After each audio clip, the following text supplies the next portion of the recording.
Yo soy Romina Ferrari, como ya me presentó Gustavo, soy la primera mujer en entrar al equipo de clínico urinario del Fleming, así que vamos poblando también cada vez más, porque la mayoría son hombres. Bueno, vamos a hablar un poquito de lo que hay de respuestas patológicas concretas con terapias modernas. ¿Cuáles son las terapias modernas? Todas las que se basan principalmente en inmunoterapia, o sea, quimio con inmunoterapia o anticuerpos conjugados con inmunoterapia.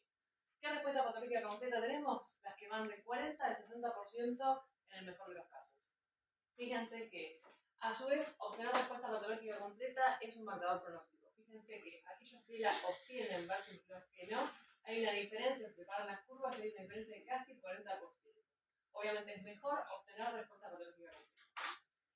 Además de las mayores tasas de respuesta patológica completa, sabemos que el 50% de los pacientes no acceden a la cistectomía radical porque no tienen un performance clínico, porque son pacientes grandes, o porque el paciente lo rechaza. Todo esto hace la necesidad de que surjan estrategias de preservación vesical. Sin embargo, tenemos en cuenta que si no hacemos una cistectomía radical, no podemos hablar más de respuesta patológica completa y que tenemos que buscar nuevas formas de evaluar la carga de enfermedad.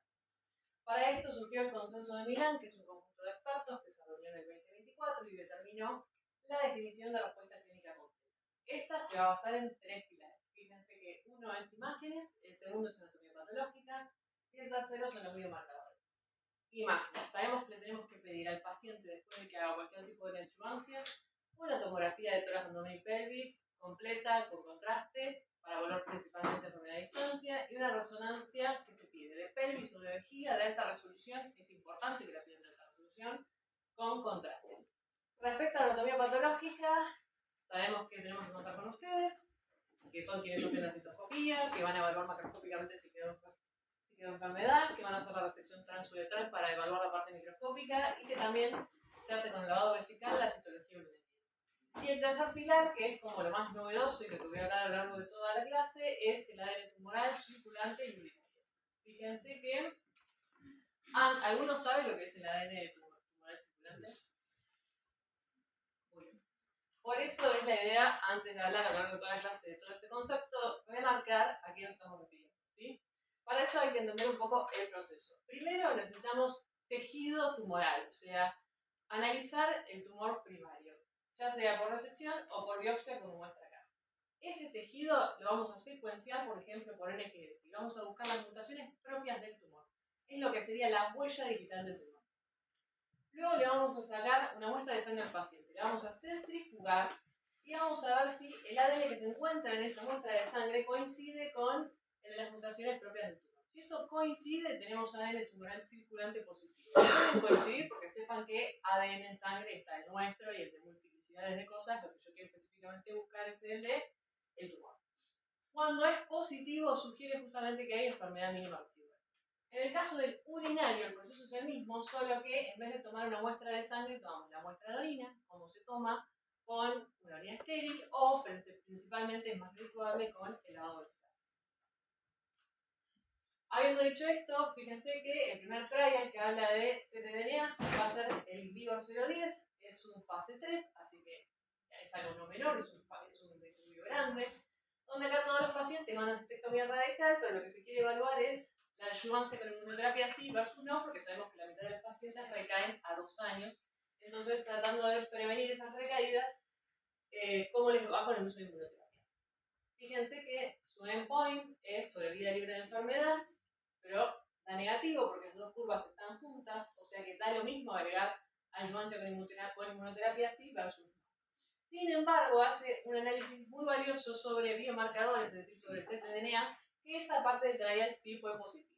Fíjense que la población donde se analiza el ctDNA, que son casi 600 pacientes, discriminan según ctDNA negativo o positivo. Los positivos, fíjense que claramente les va peor, pero aparte, fíjense cómo los positivos azules, que son los que hacen inmunoterapia, versus los que están en color rojo, que son los que no hacen inmunoterapia, les va mejor con el uso de inmunoterapia. Cuando evaluamos la sobrevida en base a la respuesta al ctDNA, o sea, respuesta significa que tenía un ctDNA positivo y se negativizó o se redujo a más del 50%, fíjense que aquellos que tuvieron respuesta, obviamente les va mejor. Eso fundó los pilares para que luego salga el Vigor 011, que es un trial fase 3, que sí es positivo. También los pacientes hacen todo cistectomía radical, pero a diferencia del anterior, justamente guía el uso de adjuvancia sí versus no en base al ctDNA. ¿Qué es lo que hace? Hace un seguimiento cada 6 semanas del ctDNA de los pacientes que hicieron cistectomía y hasta el año de la misma. Si el ctDNA le dio negativo durante todo el seguimiento, hacen seguimiento, o sea, vigilancia activa. Si el ctDNA le da positivo en alguna parte del seguimiento, los randomiza a hacer atezolizumab sí versus no. No vamos a ver el endpoint primario del estudio porque se va a hacer largo, pero dio positivo a diferencia del anterior, y vamos a ver la parte de los biomarcadores. Fíjense que los que tenían ctDNA positivo principalmente son positivos al inicio, y a su vez que la mayor tasa de concentración también se ve al inicio.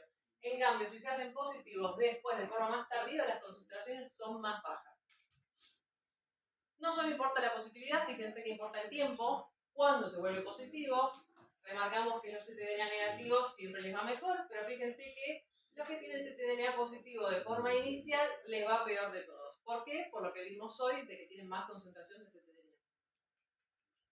Esto remarca lo que habíamos visto hoy, que sea respuesta molecular, o sea que se elimina o se disminuye el ctDNA, obviamente mejor sobrevida, les va mejor. Recalcando todo lo que dijimos antes, entonces el ctDNA es un marcador pronóstico, ¿sí? Que tiene implicancia en sobrevida, que también, como sabemos, si son ctDNA positivos, parecería ser predictores para uso de inmunoterapia, con lo cual no está, digamos, validado a nivel universal, pero sí el uso de los trials como marcador predictivo. No importa solo la positividad, sino también el tiempo en el que se vuelve positivo y sea respuesta molecular, porque sabemos que también es pronóstico. En base a todo lo anterior empezaron a salir trials donde sí empiezan a, digamos, dar como opción la preservación vesical. Estos, a diferencia de los anteriores, son fase 2, no son fase 3, así que es un poquito menos de nivel de evidencia. Todos, fíjense que hacen neoadjuvancia. La neoadjuvancia es con quimioterapia o quimioterapia basada en platino, si son por 3 o 4 ciclos.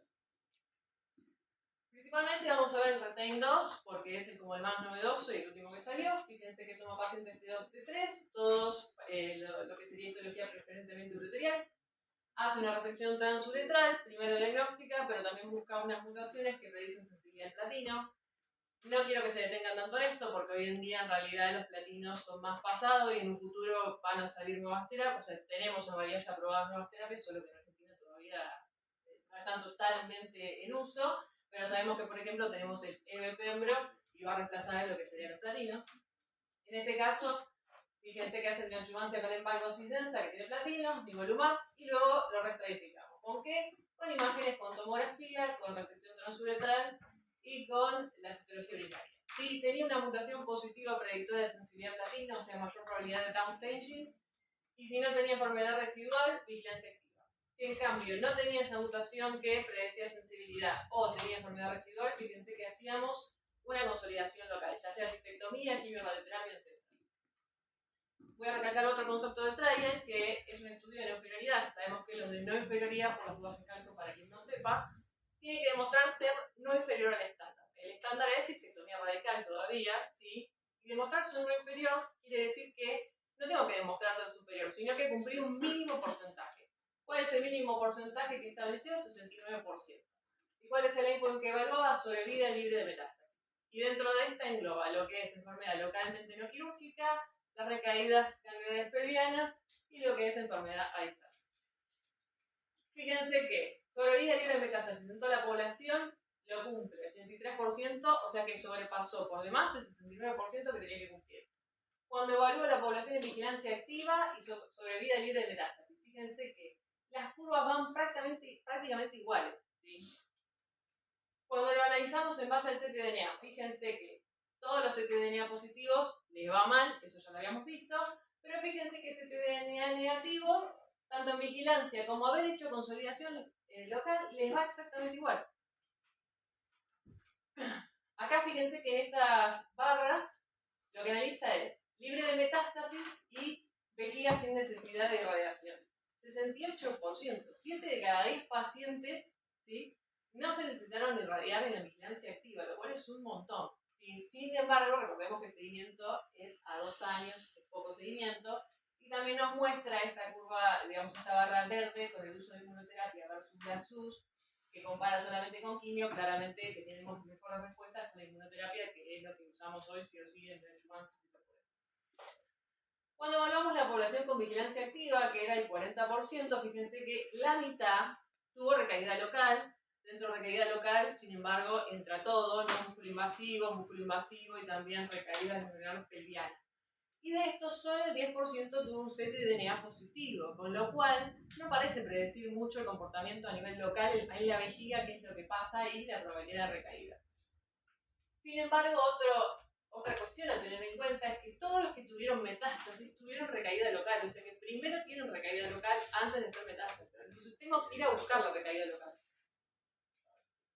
Por lo tanto, de todo lo que dijimos antes, pensé que no se me estábamos... De todo lo que dijimos antes, ¿el ctDNA les parece suficiente como estrategia de preservación? No, claramente, por todo lo que dijimos hoy, la poca positividad de aquellos que tienen recaída local no parece ser suficiente y hay que buscar nuevos biomarcadores aparte del sistémico.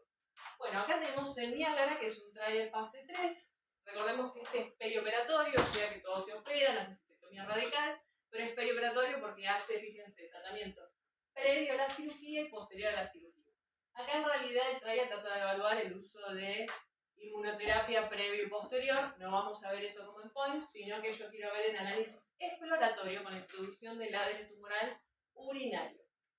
Fíjense que de la población que tenía el ADN tumoral urinario positivo, fíjense que eliminación, que es clearance, la eliminaron más la población que tuvo inmunoterapia sí versus la que no. Cuando volvamos sobre vida libre de eventos, fíjense que es lo mismo. Les va mejor a los que la eliminan. Eso es similar a lo que veíamos con el sistema. Pero esta es la diapositiva que más quiero que se queden de Niágara. Fíjense la respuesta patológica completa en base al ADN tumoral urinario. Aquellos que lo tuvieron negativo tuvieron la respuesta patológica completa del 72%. Aquellos que lo tuvieron positivo tuvieron una respuesta patológica completa del 18%. Con lo cual, este sí parece predecir el comportamiento local a nivel de la vejiga. Cuando, respecto a sobrevida libre de eventos, bueno, es fácil dilucidar que si todos tienen biomarcadores negativos, les va mejor que aquel que tenga uno o los dos positivos. Eso es muy lógico. De todo lo anterior, entonces decimos que lo que es ADN tumoral sistémico lo usamos más que nada para riesgo de recurrencia global y para predecir comportamiento sistémico. En cambio, el que es ADN tumoral urinario lo usamos más que nada para el comportamiento local y para predecir respuesta patológica completa. De todo lo que vengo a decir, ya es la última diapositiva y se me van a ir, no se preocupen. Todos los pacientes tienen que hacer una adjuvancia, ¿sí? No es un estándar, es prometedor, pero no es un estándar. Son pacientes ultraseleccionados, tienen que cumplir con los criterios de Milán, o sea, imágenes negativas, biomarcadores negativos, ¿sí? Y la resección transuretral negativa. El mayor problema es que los biomarcadores, chicos, no los cubre la obra social, los tienen que pagar, se pagan en dólares y son caros. La mayoría cuando acceden principalmente solo al ADN tumoral sistémico y no al urinario, o sea que ya per se es carísimo pagar uno y muy raro que consigamos el urinario. Yo sepa, Gustavo, en alguno hicimos en el plan y todavía urinario no.